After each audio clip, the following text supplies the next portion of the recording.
Alexa, volume 1. Hey lovelies, welcome to my channel. Today we're going to be talking about the do's and don'ts of locks and what to do, how to take care of them. I'm going to give you 3 do's and 3 don'ts. And if you would like a part 2, let me know in the comments below, okay? Do number 1. Always own your moisturizer spray for your locks and your scalp. It's meant to keep your hair moisturized and keeping from it being dry, and it helps soften the hair. So as you're starting your lock journey, whether it's coils or 2 strands, I used my locticians at the time did comb coils, and I will insert the video on how it looks. Y'all, ugly face showdown before it got to this. Also, if you guys are wondering how it got so wavy, I decided to do a braid out this past lock appointment that I had with lovely TK. I will insert her Instagram photo. If you're in Pensacola, go to her. Like, she's everything. Hey, all my restorers out there, I need y'all to use this audio. I need y'all to show them the problem, show them what you started off with, show them what you started off with, and I want you to show them folks how blessed your hands is. You gotta show them folks how blessed your hands is. You gotta show them folks, you gotta push it in their face.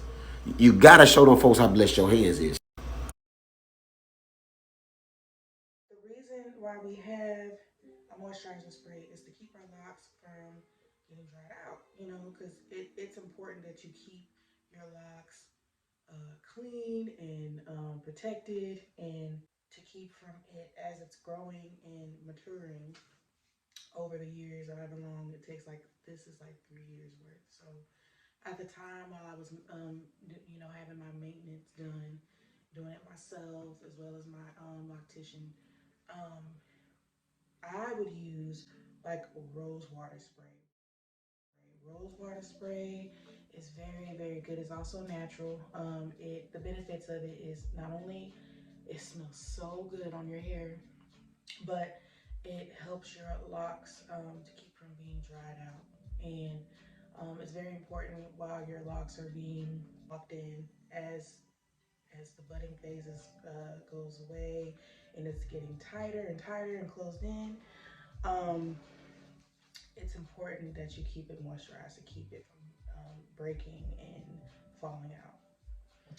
Do number 2, y'all. Okay, this is for my men too. Y'all need to make sure y'all wearing y'all satin caps at night, your bonnets, and your do-rags, okay? Because in the beginning, when I started mine, because my hair was really, really short, it was like to the freaking scalp. And I rocked it too. I didn't care. I didn't wear a wig, nothing. I just, you know, we'll get into that later after we're done with the do's and don'ts. But it's important that you keep something protected while you're sleeping, because while you're, you know, rolling around on your pillow, however you sleep at the edge of the bed on the floor, you don't want all that lint and stuff all up in there, you know, caught up and just be looking bad and look unkempt. Like, you know, it's just we don't want that. We want to keep it looking nice and clean and cut, and um not only while it's locking, we don't want lint in hair follicles, dry skin, dead skin, all in there. Okay, just no. That's a no. No. Also, I'm gonna go ahead and add this tip in here. When you're washing your locks, I would recommend, when you're starting, do not wash your hair after 4 weeks. After 4 weeks, it's okay. Like, before 4 weeks, once the 4 weeks is up, okay, you can wash your hair. If you are washing your hair while your locks are supposed to be forming into the way they're forming out, whichever one you chose, sister locks, faux locks, micro locks, freeform locks like Jay-Z, you don't want to mess up the development while washing it because it could unravel and you have to start all over again. So I know it's kind of sound kind of like, what? What do you mean I can't wash my hair? Here's a tip. So this goes to my number 3. I have to say it. You want to use like a witch hazel or alcohol, like, have a little rag, dab it in there. You only need just a little smidge. And whatever area you may see your scalp is like itching, or you think it might need, like where you would think you would need to wash your hair, just use it in that area and just lightly pat it in, pat it out, and then make sure you're not getting your locks. Just separate it, and wherever, you know, you feel that it needs to be quote unquote cleansed or washed, have that rag, dab it on there until, till you think you don't need to do it anymore. And just be careful not to unravel it because once you get to that point, you'd have to retwist it all over again, and the process will just start from scratch. So just be careful with that. Now, when washing your hair, be sure that you're drying it very, very well because I'm a witness to that in the beginning. I was so lazy. Oh my gosh, never again, because it smells so bad, girl. You want to make sure that you're drying your locks all out, because if you're not, that then creates mildew. Fungus will be all on the inside of wherever it hasn't been dried out all the way from you laying down on it, or just it just sitting there. It could cause your locks to have a foul smell, odor smell, and could cause breakage also. So the last thing you want is to have to cut your locks or start over because you didn't maintain it well and just didn't care to dry it out all the way before you cover it up and lay down in it. Okay. Make sure that you're drying it all the way out before you lay down so you will not cause mildew. Okay. That leads to my do's. Now here are the don'ts. Okay. Guys, first things first. Please, please, please, please, please, please, please, please. I know I'm guilty of this too because I love my locks. I'm telling you, when I first started, I could not stop doing this. Stay out of your hair, okay? I know you be sitting there and you're probably bored if you're working, doing whatever, and you just kind of, it's addicting. It can be addicting because it's soothing. It can be relieving, and just it's a distraction also. But not really saying that because it's the reason why not to get hair, but just stay out of it because I don't know, throughout the day, guys, we touch everything. Bacteria can be so caught up in our nails. Like, our nails can be like the most dirtiest on our bodies. It collects so much germs and bacteria. So the least you can do is stay out of your hair because you don't want all that in your hair. And it's just, this, you want to keep it clean. You want to keep it, this is like our temple, okay? I mean, it's our crown, okay? I didn't even say temple. I meant crown. I meant crown. And you want to protect it, okay? As the queen and king you are, you want to make sure that it's clean from the root to the tip. You know what I'm saying? So make sure you stay out of your hair, twisting it, touching it. This could also, I have a tip here before because I almost forgot. This will cause the locks from not shaping the way they're supposed to form. So keep a mind on that, okay? Don't number 2. Try to refrain from washing your hair. My bad, you guys. I've already said that. I said that in the do's. So just bear with me. We don't want disturbed locks. So 3. Please, please, please, please do not put a lot of products in your hair. It does not need it. It really doesn't. Like, I know you think, okay, I may need this and this and this and this and this. No. Try to keep it small, keep it minimum. If anything, the key word is light products, and then only keep at least 2 products. Like when you're, get up in the morning, get ready for work, or at night, you work at night shift, you just at least make sure your locks, are moisturized, and your scalp. You're making sure, like if you have dry scalp, dandruff, like me, I have cerebral dermatitis. Am I saying it right? I have to go back to that. What I use, I will insert it in the next clip here. Sulfur 8. You get the yellow can or the blue one will do. The what it does is helps your scalp from itching relief and to keep it from building up and causing you know flakes to just fly everywhere. I know you guys I call it snowflakes because I can't stand it so much, you guys. I used to say to myself, I'm not gonna be able to keep locks because I'm always having an inflammation. I'm always having a breakout when it comes to my scalp. Like I can't. I kid you not. I felt like every day I'd wake up, wherever I lay my head, it would always be flakes flying everywhere. Just I literally that's how I'll be leaving my mark. I don't want that. And it's so embarrassing. And then it's like, bro, like why I might as well not even have hair. I felt like that like all the time, but you don't have to feel that way. If you have the same issue, just find the products that you can use. I'm not saying I wish there was a cure, but I really wish there was a cure. But find a product that's right for your scalp. And you may have to switch products every other 6 months or however many times your scalp decides to flake up or want to act up.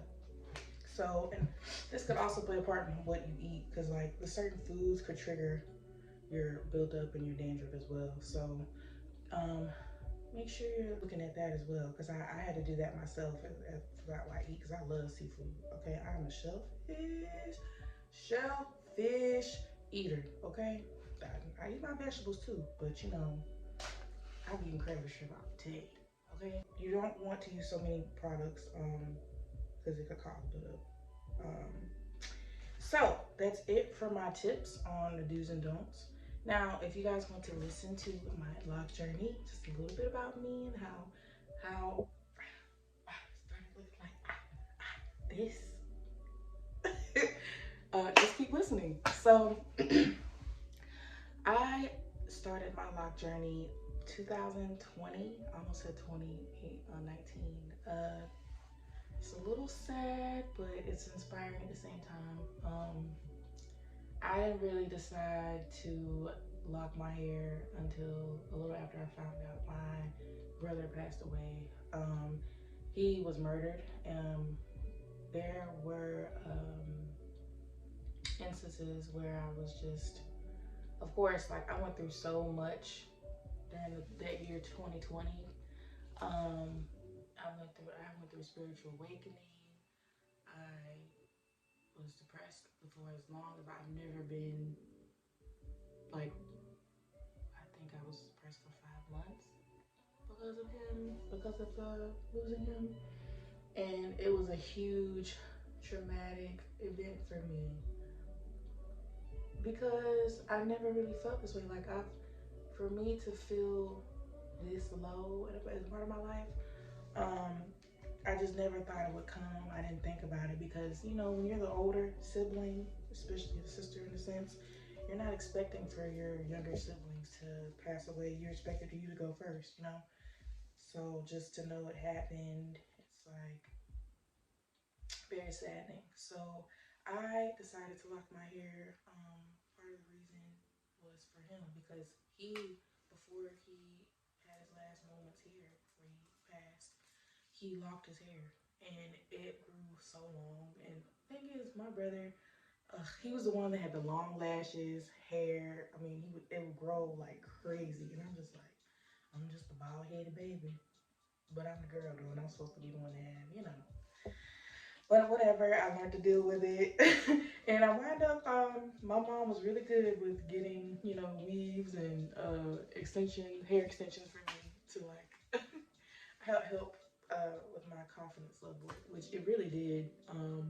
But I'm really happy that despite what happened to my brother, um, this long journey has definitely shaped me into the woman I am today. And just, especially the beginning stages when I started, they were like my hair was like coiled. and it looked like you might as well say I was almost bald. Like my hair was so short, but it wasn't that way before because I had worn it as a fro. What? Phil? What? I am what? I'm just. I'm gonna try to stay natural. Before I got it locked, and I dyed it. My mom helped me out, and I was like, I can't tell you how happy I was to actually get. I was nervous, but I was like excited at the same time because it's like not only am I wearing my natural hair and I'm trying in a different form, but it made me feel very much confident in my own skin. And as I was going through the phases without having to cover my hair with hats and caps and wigs, I started loving my facial features more. I mean, I always didn't care for my cheeks. I could not stand them because I hated to be identified as cute. I'm like, cute is for puppies. I'm fine. Don't say that, you know? But I wasn't, I didn't think of it like as a part of it as a bad thing, but everyone else is like, no, it's a good thing. And like, I could just, like, people adored me. And in my mind, I'm like, none of y'all think I'm sexy. None of y'all think I'm like, damn. But now I actually get it now. Like, I get that a lot. So much so it gets annoying now. So I'm like, damn, I want to be cute again. But yeah, I loved that this love journey had me look at myself and had just allowing me to know I love loving my lips, my cheeks, how the dimples like form in my eyes, and just looking at everything like my neck, how I had a double chin at the time. I felt like I did, but everybody's like, stop it. But I do. I'm like, that's okay. A little bit. But it's gonna go away because I'm working out too. So, and I'll have a video on how I lost weight as well. But I'm still going through the journey right now, so that's why it's not recorded yet. But stay tuned for that if you want to watch it and um, see if it's right for you too. Anyway, so that is why I started my love journey, and it's just the way I felt about him in the beginning, I feel the same way. I'm madly in love with my hair. I guess it sounds kind of weird, but I don't really care. This is how I feel. I've always felt that way, and I just feel like it's me. And being that I am a free spirited individual, I'm a huge like hippie. I'm a hipster. I just don't sometimes look the part. I just I don't follow rules. I'm very spontaneous. I go with the flow. I live in the moment. I just I'm just like God's got me. The universe has got me. I have to have no worries whatsoever because I'm taken care of. You know. And when I have that feeling, like, and I keep that energy, I kid you not, it feels like I have 1,000 angels because there's been so many instances and situations where I could have ended up in bad places or in bad like circumstances, but it didn't happen because I believe wholeheartedly that those who are supposed to watch over me spiritually are doing their job, and I don't have to worry about it. I don't have to think twice. But I said this to say that the Locs definitely um, helped me grow spiritually, mentally, physically, and emotionally, like all around. So I would suggest someone who is just starting or thinking about locking their hair to do it, please, because it will help you. It'll help you become more flexible in life. It'll help you accept change because change is great, guys. I don't know why people would say change is bad. Like only because I could see that from the baby boomer generation, the people who were born in 1960s. I get it, but it's a new time now. It's 2023. Okay, and the opportunities are endless now. You know, we may have some issues, but don't we all?